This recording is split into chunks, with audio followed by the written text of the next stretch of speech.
অবসান ঘটল বাম আমলের একটা বড় ইতিহাসের।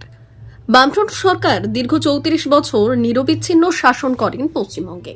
তার একজন অন্যতম কাণ্ডারি ছিলেন প্রয়াত বুদ্ধদেব ভট্টাচার্য। বুদ্ধদেব ভট্টাচার্যের সক্রিয় রাজনীতিতে হাতে খড়ি খাদ্য আন্দোলন নিয়ে, তার আগে প্রেসিডেন্সি থেকে সাহিত্য নিয়ে পড়াশোনা।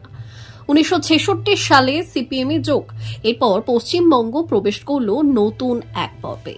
১৯৭৭ রাজ্যে বামফ্রন্টের দায়িত্ব গ্রহণ, সাধারণ মানুষ আঁকড়ে ধরল এক লাল পতাকা। ৭৭ নির্বাচনে উত্তর কলকাতার বিধায়ক নির্বাচনী হলেন বুদ্ধবাবু। দায়িত্ব মিলল তথ্য ও জনসংযোগ বিভাগের, যা পরে তথ্য সংস্কৃতি বিভাগ হয়। তারপর ১৯৮৭ পেলেন পুর ও নগর উন্নয়নের দায়িত্ব। এরপর তিনি থেমে থাকেননি, বাম আন্দোলনে তিনি এগিয়ে চললেন। সিপিএম এর পতন, অভ্যুদয়, বন্ধুর পথে তিনি ছিলেন কাণ্ডারি চিরসারথী। দীর্ঘ ২৪ বছর যাদবপুরে বিধায়ক হিসেবে রাজ করেছেন বুদ্ধদেব। জ্যোতি বসুর মুখ্যমন্ত্রিত্বকালের শেষ লগ্ন। জ্যোতিবাবু অসুস্থ, উপমুখ্যমন্ত্রী হলেন বুদ্ধদেব। ২০০০ সালের ৬ নভেম্বর মুখ্যমন্ত্রীর চেয়ারে প্রথম অধিষ্ঠান, সেই চেয়ারেই থেকে গেলেন তিনি।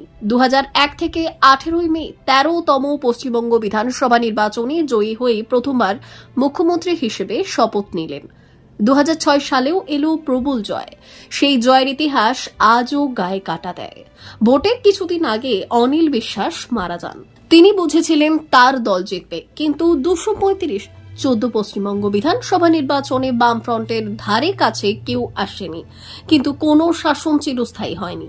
বাম আমলের পতন ঘটেছে ২০১১ সালে। গত কয়েক বছর ধরেই তিনি ছিলেন খুবই অসুস্থ। তারপর আজ সকালে তিনি শেষ নিঃশ্বাস ত্যাগ করলেন। ব্যুরো রিপোর্ট, উত্তরের প্রহরী।